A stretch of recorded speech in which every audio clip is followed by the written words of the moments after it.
Bonjour, bienvenue sur le plateau du Yield Management. Je vais tenter de vous expliquer, avec la grâce qui me caractérise, le fonctionnement du Yield Management. Et pour simplifier, nous allons prendre un exemple complexe en le simplifiant.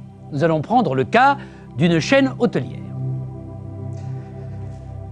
Voici notre hôtel en question. Toutes les chambres sont initialement vendues à 100 €. 275 chambres sont vendues à 100 €, ce qui permet de dégager un revenu de 27 500 €. Cette situation servira de référence. Mémorisez-la bien. Voyons maintenant comment cet hôtel peut augmenter sa rentabilité grâce au yield management. Une première idée est de baisser le prix. Si on le porte à 80 €, les ventes augmentent à 314 chambres. Mais le revenu baisse de 9%. On est d'accord? Ce n'est pas la bonne solution. Nous allons donc essayer d'augmenter le prix. Et dans ce cas, le revenu augmente et atteint 28 480 € plus 3%. C'est bien, mais on est loin d'une solution optimale car 2 gisements de revenus supplémentaires restent inexploités. D'abord un gisement valeur, c'est le nombre de clients qui sont prêts à payer plus de 120 €. L'hôtel leur transfère de la valeur qu'elle aurait pu capter en leur vendant plus cher les chambres. Ensuite un gisement volume, c'est le nombre de clients pour qui 120 € c'est trop cher car leur budget est plus faible. Les clients sont donc regroupés dans des segments ayant des sensibilités au prix et des exigences semblables.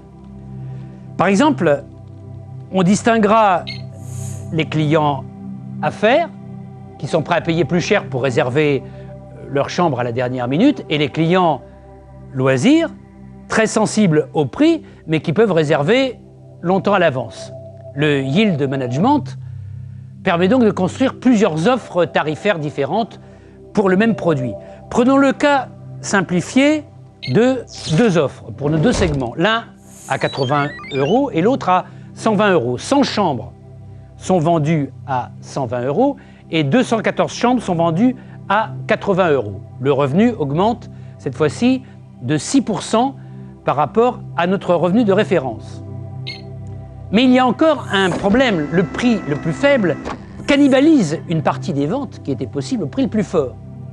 Pour contrer cet effet, le yield management va donc calculer chaque jour la disponibilité de chacune des offres à 80 € et 120 € pour limiter la cannibalisation et optimiser la rentabilité. Dans cet exemple, en limitant les ventes 80 € à 77 chambres, il est possible d'augmenter le revenu de plus 25%, 34 600 €. Et sur ce principe, le yield management permet donc de calculer le bon prix pour le bon client au bon moment et par son impact sur la rentabilité. C'est une technique qui devient incontournable dans un nombre de plus en plus important d'industries.